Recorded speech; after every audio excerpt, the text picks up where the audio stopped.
Okay, so here's something to think about.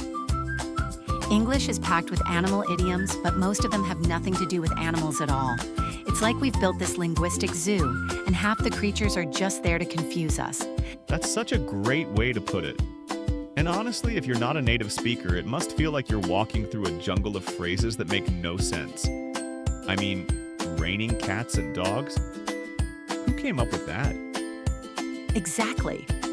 Today we're diving into 7 of these idioms, breaking down their meanings and sharing some hilarious stories of what happens when you take them literally. Let's start with let the cat out of the bag. This one's a classic. Oh, this one's a disaster waiting to happen. So, picture this. You're at a surprise birthday party and someone says, "Don't let the cat out of the bag." What would you do? Well, if you're like most people, you just nod and keep the secret. But imagine if you thought it literally meant there was an actual cat in a bag somewhere, ready to ruin the surprise. That's exactly what happened. Someone overheard the phrase, saw a cat lounging near a gift bag, and thought, "Oh no, the cat's going to ruin everything." So they grabbed the poor cat and tried to lock it in the bathroom. Needless to say, the cat wasn't happy and the surprise was completely ruined. That's such a perfect example of how these idioms can trip people up.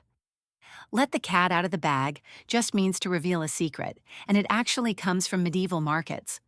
Back then, shady merchants would sell a pig in a poke, a piglet in a bag, but sometimes they'd swap it for a cat. If the buyer opened the bag, they'd let the cat out, exposing the scam. So the cat wasn't the problem. It was just a misunderstanding of the phrase. What's next? Let's talk about the elephant in the room. This one's all about addressing the obvious, uncomfortable truth that no one wants to talk about. But imagine if you thought it meant there was an actual elephant in the room. Oh, I can see how that could go wrong. Someone hears the phrase, looks around, and starts checking under the sofa or behind the curtains, thinking, "Where's the elephant? Should we be worried?" Exactly. And the whole point of the idiom is that the elephant is metaphorical. It's the big issue everyone's ignoring. It's like saying, hey, let's stop pretending this isn't happening and just talk about it. That's such a useful phrase, but I can see how it would confuse someone. What's the next idiom on our list? Raining cats and dogs. This one's a favorite for weather-related confusion. It just means it's raining really heavily, but if you take it literally, you might imagine puppies and kittens falling from the sky. And that's exactly what someone did. They heard the phrase during a storm, looked up at the sky, and thought, "Oh no, the pets are coming." They even tried to take cover, bracing for a furry apocalypse. That's such a vivid image, but the actual origin of the phrase is much darker. In 17th century England, heavy rains would wash away debris, including the bodies of stray animals. It looked like the animals had fallen from the sky, and that's how the phrase came about. Wow, that's a bit grim. But it's good to know there are no actual animals involved. What's next? Hold your horses. This one's all about patience, but if you take it literally, you might think it's about calming down actual horses. Oh, I love this one. Someone hears it at a busy market, thinks, "Where are the horses?" and starts miming pulling on reins, saying, "Whoa, whoa," like they're trying to stop an invisible horse. That's exactly what happened, but the phrase just means wait a moment or be patient. It comes from the days of horse-drawn carriages, where you'd literally have to pull on the reins to stop your horses. That makes so much sense once you know the history. What's the next idiom? A wolf in sheep's clothing.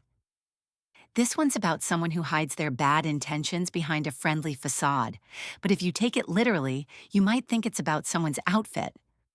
Oh, I can see how that could happen. Someone hears the phrase, thinks back to what the person was wearing, and says, "But they weren't wearing wool. There was no sheep costume involved." Exactly. The phrase actually comes from one of Aesop's fables and has nothing to do with fashion. It's all about behavior, not clothing. That's such a good one. What's next? Go cold turkey. This one's about quitting something abruptly, but if you take it literally, you might think it's about eating cold turkey. And that's exactly what someone did. They thought it was a diet thing, bought a raw turkey cutlet, froze it, and tried to eat it. They were shivering, chewing on this frozen piece of meat, thinking, "This is terrible, but I'm doing it." That's dedication, but the phrase has nothing to do with food. It's thought to come from withdrawal symptoms like goosebumps that make a person look like a plucked turkey. That's such an interesting origin. What's the final idiom on our list? Kill two birds with one stone. This one's about solving two problems with one action, but if you take it literally, it sounds like a hunting strategy. Oh, I can see how that could be confusing, but it's such a useful phrase once you understand it. Someone realized they could run 2 errands in one trip and finally use the idiom correctly. No birds, no stones, just efficiency. And that's the perfect way to wrap up our list. These idioms might seem confusing at first, but once you understand their meanings and origins, they add so much color to the language. Absolutely. And the best part is now we can all avoid these hilarious mix-ups. Thanks for listening, and we'll see you next time.